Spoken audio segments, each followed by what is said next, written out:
Since 2004, WWE have had their own movie production company, and to date they've put out countless films across nearly every genre, some more successful than others. WWE Studios have a ton of obscure titles hiding in their library, ranging from hilariously awful to massively entertaining. So in this video, we're looking at the WWE films you probably don't know exist. Here are 10 WWE deep cuts ranked from worst to best.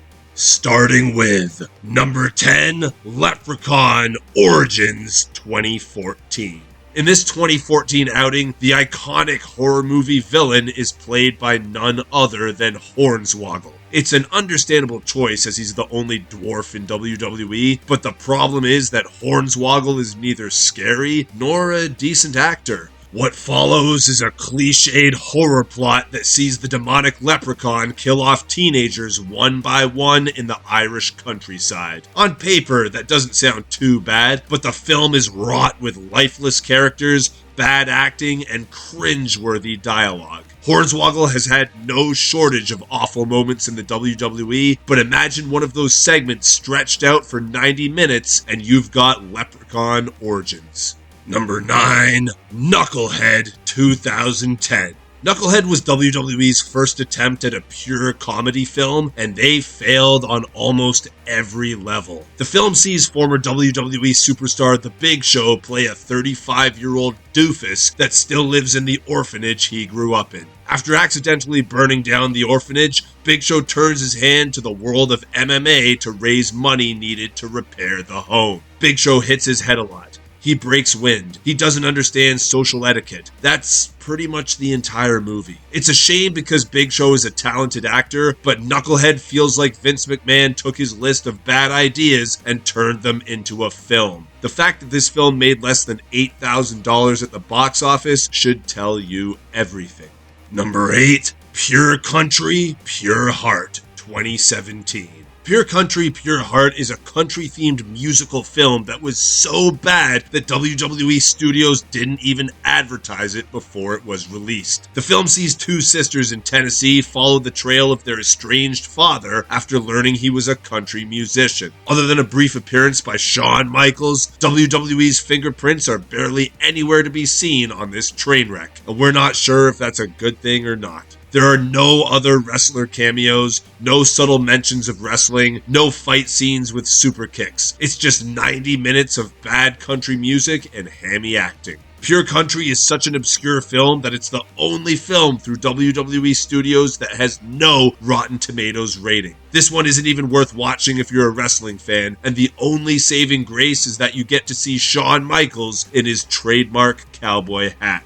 Number 7, Inside Out 2011. Triple H starred in 2 WWE films in 2011. The first was his most famous outing in The Chaperone, which he's since spent the rest of his career making up for. The second was the crime drama Inside Out, which saw Trips play a recently released convict trying to avoid falling back into a life of crime. With his bulky frame and haggard features, Triple H plays the role of a troubled criminal well, but the film is brought down by a lack of gritty realism in what should be 2 hours of wrestling-inspired violence. It's not the worst output by WWE Studios, and it's Triple H's best acting performance by far. The film had potential to be great, but WWE's insistence on keeping things PG held this one back. Number 6, Bending the Rules 2012.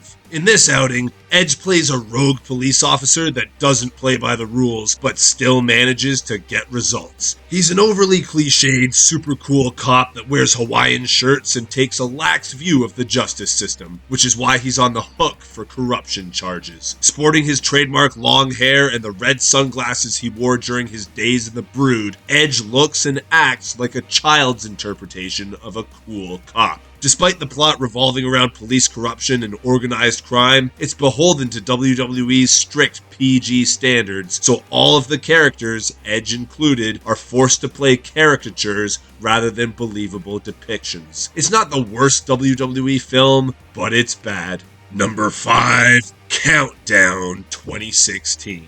Ultimate mid-carder Dolph Ziggler has only had one acting role in WWE movies, despite his good looks and great range. This came in the form of 2016's Countdown, where Ziggler plays an unhinged cop who's been targeted by a deranged terrorist. The film has an airtight plot with some solid acting from Ziggler and his cop buddy Kane. In true shameless WWE style, part of the story involves Ziggler and Kane detouring to a WWE live event, where we're treated to cameos from Roman Reigns, Brock Lesnar, Randy Orton, Big E, and a handful of other big names. There's even a scene where Ziggler disarms a terrorist, played by former WWE star Rusev, with a super kick. Reviews were not kind to Countdown, but the film was more of a wink and nod to wrestling than an attempt to penetrate the box office. Wrestling fans will like it, non-wrestling fans will not. Number 4, Santa's Sleigh 2005. In this relatively obscure B-movie, wrestling legend Goldberg assumes the role of Saint Nick, only he's no normal Santa. Instead, Goldberg's interpretation of Father Christmas is a spawn of the devil that's recently been freed from a curse that made him good. Now he's free to unleash the wrath he's been holding back for hundreds of years, and that includes violence, bloodshed, and even a few trademark spears. It's not exactly a horror classic, but it's a holiday-themed slasher movie that makes full use of Goldberg's abilities. That's not to say that Goldberg has the biggest range as an actor, but he looks menacing and he knows how to impale someone on a Christmas star. For those reasons alone, this one's worth checking out.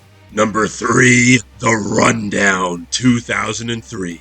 Okay, so this wasn't WWE Studios, but it very likely inspired Vince McMahon to create it. Also, we can't have a list of WWE movies without talking about Dwayne Johnson. Before he was the Hollywood megastar of today, The Rock's acting career wasn't too dissimilar to his wrestling career. He was a hot up-and-comer when he first took his role in The Scorpion King, but then he fell by the wayside and took on a lot of bad, forgettable roles that look even worse in hindsight. But The Rundown, a buddy cop film that sees The Rock and Stifler from American Pie rescue a mobster's son from the Amazon, is one of The Rock's hidden gems. It's packed with action, one-liners, and great chemistry between The Rock and co-star Seann William Scott. It was also the first time we really got to see The Rock shine on the silver screen and gave us a glimpse into the characteristics that later made him a household name.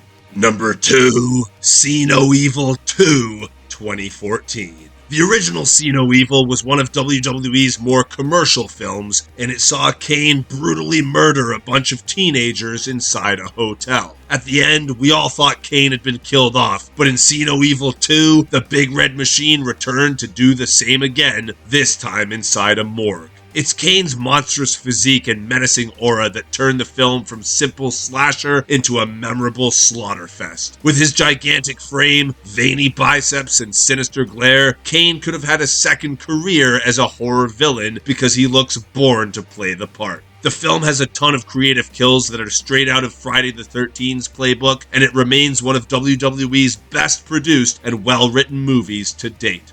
Number 1, Kickboxer Vengeance 2016. While we've all seen his work in the Marvel Universe, Knives Out, and Knock at the Cabin, one of Batista's more forgotten and one of his best roles was in the 2016 film Kickboxer Vengeance. While the film was a shameless remake of the original 1989 Kickboxer starring Jean-Claude Van Damme, this version managed to retain the original's charm and grittiness while updating it for a modern audience, and Batista was an important part of the recipe. The plot sees a young man take vengeance on a fighter who killed his brother, with Batista playing the part of the villainous kickboxer. Even amongst a cast packed with professional fighters and scary-looking muscle freaks, Batista stands out due to his monster physique and unique look. It's slightly different from Batista's other roles where he plays a big dude with a golden heart, and is even oddly reminiscent of Batista's early heel days in the WWE. As far as WWE deep cuts go, Kickboxer Vengeance is the ultimate hidden gem. That concludes our ranking of WWE film deep cuts. Which movie on the list is your favorite? Let us know in the comments below.